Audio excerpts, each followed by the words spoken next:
इससे क्या, लंका स्वर्ण तो लंका तो सुनी, लेकिन बंगाल को स्वर्ण बढ़ाने का जो एक सपना दिखा रहे हैं। जो भी सोना चांदी आपके पास में है सब लूट कर ले जाएंगे,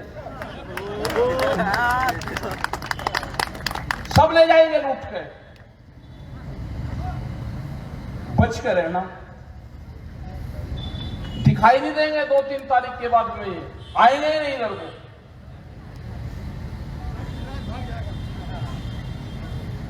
जो 5 महीने से बैठे हुए दिल्ली के चारों तरफ किसान, उनके काबू अभी नहीं आए। जो वहां पे 25 लाख आदमी 26 जनवरी को इकट्ठा हुआ, 3.5 लाख से ज्यादा ट्रैक्टर इकट्ठे हुए, अभी उनके काबू नहीं आ रहे। ये बहकाने का काम कर रहे हैं आपको, इनके चक्रों में मत फंसना भी।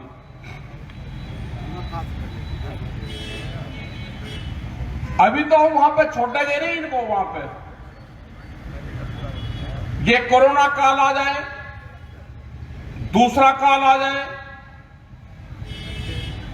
इन्हें करीब 12 तरह के षड्यंत्र तो वहां पर रचे हैं दिल्ली के आसपास बैठे हुए किसानों के। पहले पंजाब का किसान बताया, फिर सिखों को बताया, फिर हरियाणा पंजाब का बताया, फिर उत्तर प्रदेश का बताया, फिर छोटा बड़ा किसान बताया, फिर हिंदू किसान बताया, फिर जाटू का आंदोलन बताया, फिर गेहूं और उसको फसलों का बताया कि चावल और गेहूं का आंदोलन है। फिर कहा कि तो आड़तीस आंदोलन वो करवा रहे हैं। 12 तरह के षड्यंत्र अभी तक दिल्ली की सरकार रच चुकी है। अभी नया एक षड्यंत्र और रचेंगे। ये कोरोना जो चल रहा है ना, इसका षड्यंत्र एक और इनके पास में बाकी एक हथियार है, उसका भी इस्तेमाल करेंगे। हमने भी पूरी तैयारी कर ली है कि ये हमारा गांव है, जो दिल्ली के चारों तरफ किसान बैठे हुए, आज भी कई लाख किसान वहां पे हैं। 20-25 हजार ट्रैक्टर वहां पे मौजूद हैं। हमारी झोपड़ियां, पक्के घर वहां पे हैं।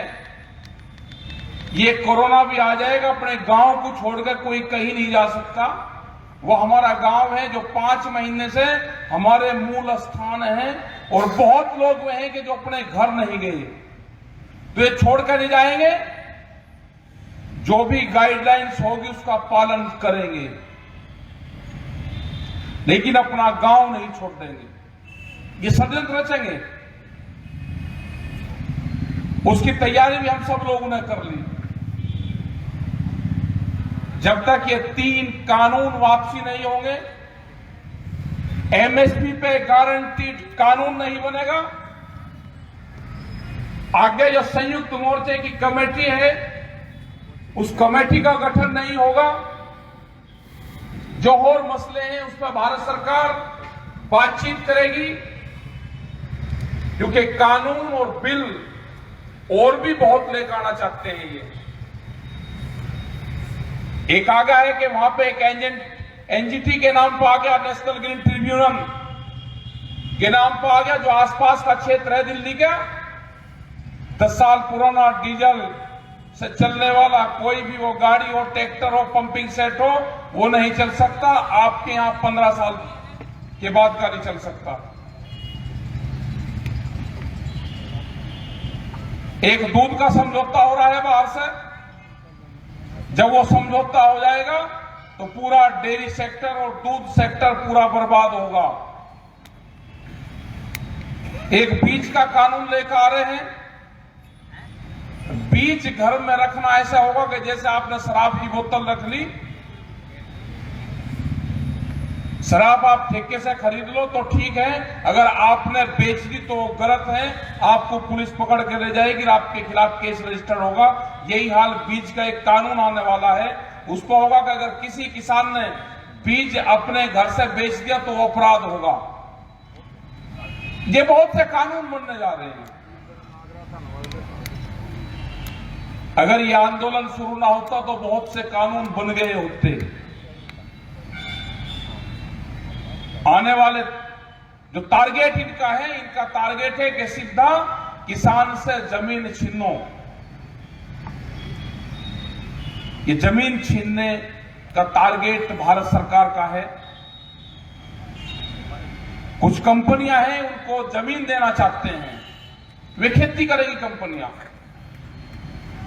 गुजरात में अभी जब गुजरात गए तो 60 गांव की जमीन उन्होंने, आम की फसल वहां पर होती थी, वो 60 गांव की जमीन रिलायंस कंपनी को दी। मुंबई में रहने वाली कंपनी गुजरात के गांव में खेती करेगी, वो प्रॉफिट में होगी। गुजरात के गांव में रहने वाले लोग अपने ही गांव में खेती करेंगे, वे नुकसान में होंगे। वो कौन सा फार्मूला है?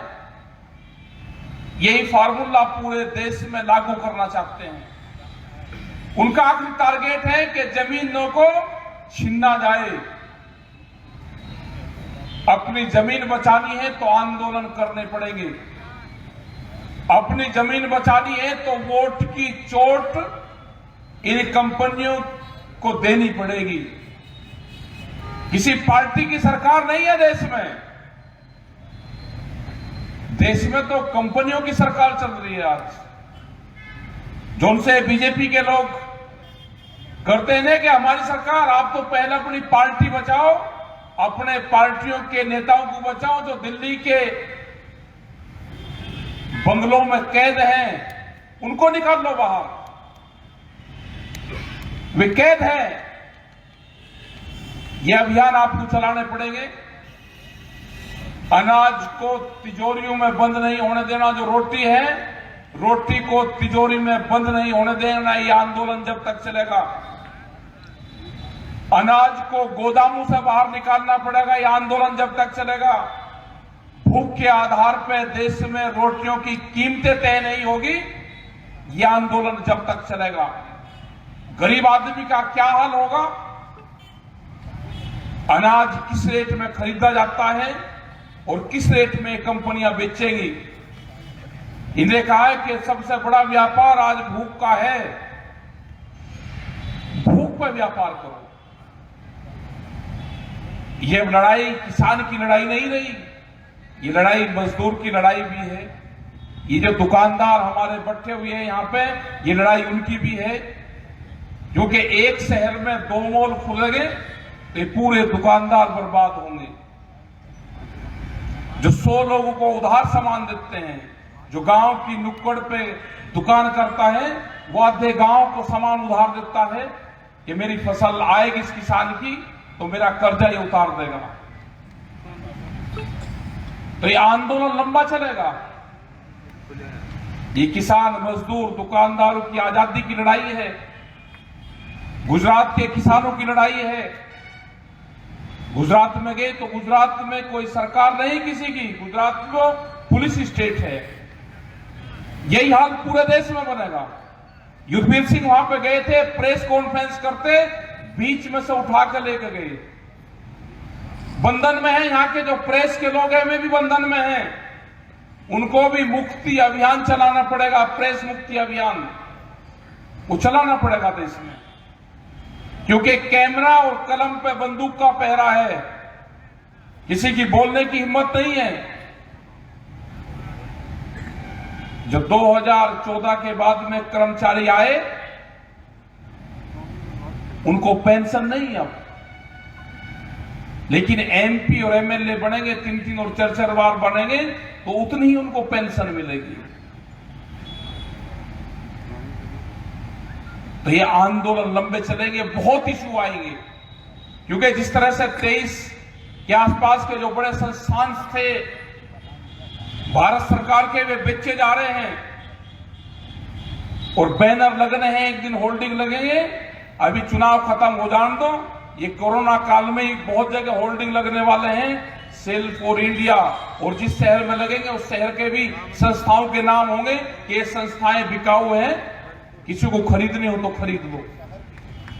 शहर भी बिकेंगे, सड़कें बिकी, समुद्र के किनारे बिक गए। जब गुजरात में गए तो उन्होंने कहा कि 16 लोगों को, जो गुजरात का समुद्र का किनारा है वो 100 किलोमीटर के किनारे उनको बेच दिए गए। एक मकान नहीं बनाया कोई, बेचने पर लगे हुए जो संस्थाएं थी, बड़ी बड़ी संस्थाएं थी जो प्रॉफिट में थी, उनको बेचने पर लगे हुए हैं। तो पूरे देश को खड़ा होना पड़ेगा, नौजवान को खड़ा होना पड़ेगा। जो ट्विटर, कंप्यूटर इस पे काम करता है, जो फेसबुक इन पे काम करता है, उसको खड़ा होना पड़ेगा। उसके आसपास क्या घटनाक्रम हो रही वो बताना पड़ेगा उसको। आप नहीं बताओगे तो आने वाले टाइम पे जब आप खड़े और समझदार हो जाओगे और फिर कहोगे कि ये देश गया कहां, इसका पता भी नहीं चला। क्योंकि पिछली बार जब कोरोना काल चला तो करीब 20 लाख करोड़ रुपया, खबरें तो आई कि 20 लाख करोड़ रुपया कोरोना काल के लिए निकाला गया। वो गया कहां, किसी को पता नहीं चला। वो ना किसानों के पास में गया, ना वो दुकानदार के पास में गया, और हालात देश के क्या हुए वो सब लोगों को पता है। पैसा इस तरह से किसानों के, आम जनता के पास से निकला जैसे किसी ने जेब से चोरी कर लिया हो। सबके कारोबार ठप हुई, महंगाई बढ़ी, पेट्रोल डीजल के क्या रेट है, किसान से जब फसल चल जाती है तो आम कंज्यूमर को क्या रेट मिलती है। जब किसान के पास में फसलें आती हैं तो रेट डाउन होता है, और जब ये गोदाम में बंद हो जाएगा, पूर्ण अधिकार इनका हो जाएगा, तो हालात उसके बाद में ज्यादा खराब होगी। और हालात ये होनी है कि किसी जब भूखा आदमी है उसको अगर रोटी मिल जाए तो उसको ये लगता है कि मेरा विकास हो गया। आने वाले टाइम पे हर आदमी का ये होगा कि रोटी ही उसको विकास मानना जाएगा। तो हमको ये नहीं होने देना है, हमको लड़ना है, उठना है, जागना है। और 2021 का जो साल है ये आंदोलन का साल है। इसमें सब लोग उठें, जागें, उठें और लड़ें। अपने हक के लिए लड़ना पड़ेगा आपको। तो आप लोग यहां पर अपना ध्यान रखें कि जो सोने की बात करते हैं कि बंगाल को सोना बनाना है, तो इनके बहकावे में मत आना। सोना कहां से बना देंगे, ये बात तो हम वहां पर जाकर जरूर बताएंगे, उत्तर प्रदेश में, वहां पे कि बंगाल में ये बात करी इन्होंने, ये वहां पर नहीं करी इन्होंने। ये तो आज ही पता चला कि बंगाल को सोना बनाने की बात कर रहे। पूरा स्वर्ण बंगाल हो, क्या ख्वाब दिखा रहे हैं। 15-15 लाख रुपए के भी ख्वाब दिखाई दे, किसी के खाते में आए हो तो जरूर बताना। तो आप लोग इस टाइम तक आए, आपने बात सुनी, और जो किसान संयुक्त मोर्चा है, जो मजदूर है, वे सब यहां पे उपस्थित हैं। सभी नेतागण यहां पे आए, बिहार से लगा के उत्तर प्रदेश, झारखंड तक के, दिल्ली से। तो आपका सबका धन्यवाद। जय हिंद, जय भारत, जय बंगाल।